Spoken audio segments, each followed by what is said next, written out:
Right, well, as Carol mentioned, I'm just going to talk about use of, firstly, Blackboard and also Adobe Connect, which is something that Carol's provided for us in terms of webinars and classroom teaching, but we're trying to use it in a way of communicating with students who are based in Paris.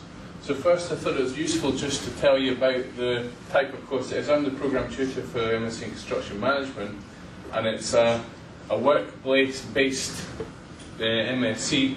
These guys are actually in French construction companies. Most of them are in Paris. They spend semester 1 in Abertay, where we give them 4 taught modules.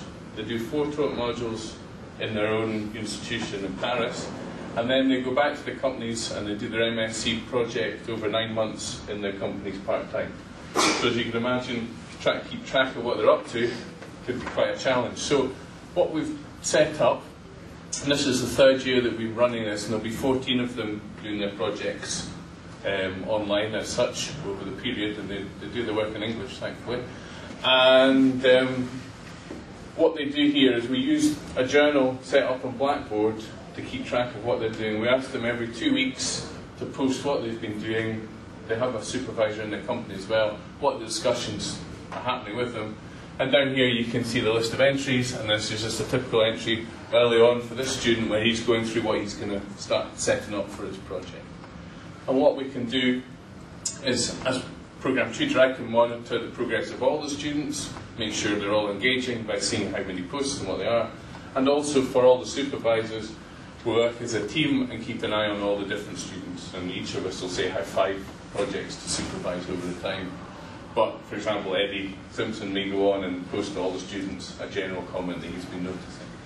So that's one way that we're using Blackboard to try and monitor student progress. But as Nicola also said, for the external examiner to see, this is all evidence available for Blackboard of how we've been monitoring their progress and actually how the students are progressing themselves. The second part of it is actually when we come to, we mark the MSc, and we mark that in the normal way as a submission, and then we do a viva, and normally for our MScs, for the taught modules, they're here in Abertay, but in Paris or in France or all over France working in the companies. We could ask them all to come back to Abertay for a half-an-hour viva, but we thought that we've got better use of everybody's time doing that. So we experimented this year with online vivas, and it seemed to work quite well. We're using Adobe Connect, which is actually mostly for meetings, having online meetings and workshops. I don't know whether you want to add to that, Carol. Or teaching. Or teaching. Bringing people into the classroom. Yeah. So you can have an event here and invite externals into it. So we've used it for that before too. Yeah. So what it is basically they receive an email and they've just got a link to click on. They click on their link from anywhere. They can be in their work, or they can be in the university or library. In our computer, just on the link, and they get taken to here, and they just join as a guest, and then you can make them a participant, and then they're able, for example, here, this is me finding one of their projects and getting a view of what their lucky students would see on their end, but we'd obviously see the students on our end, and then they can present their project slides, and we normally ask them to give them a 5-minute presentation on what they've been doing in their project, and then we'd ask them maybe 20 minutes worth of questions, and then through video link. So that worked pretty well. Some of the issues probably that we had. So in general, with the journals, it was a very good way of monitoring students' progress. Very efficient in terms of everybody can do half an hour on a Friday, you can check everybody's doing everything they want to do. And also, you can provide them feedback, you can post documents on there, they can then access quite large documents or these types of things.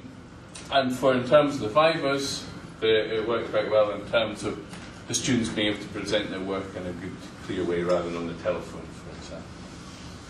Perhaps for, not the journals work well, but for the vivas themselves, the audio is quite difficult.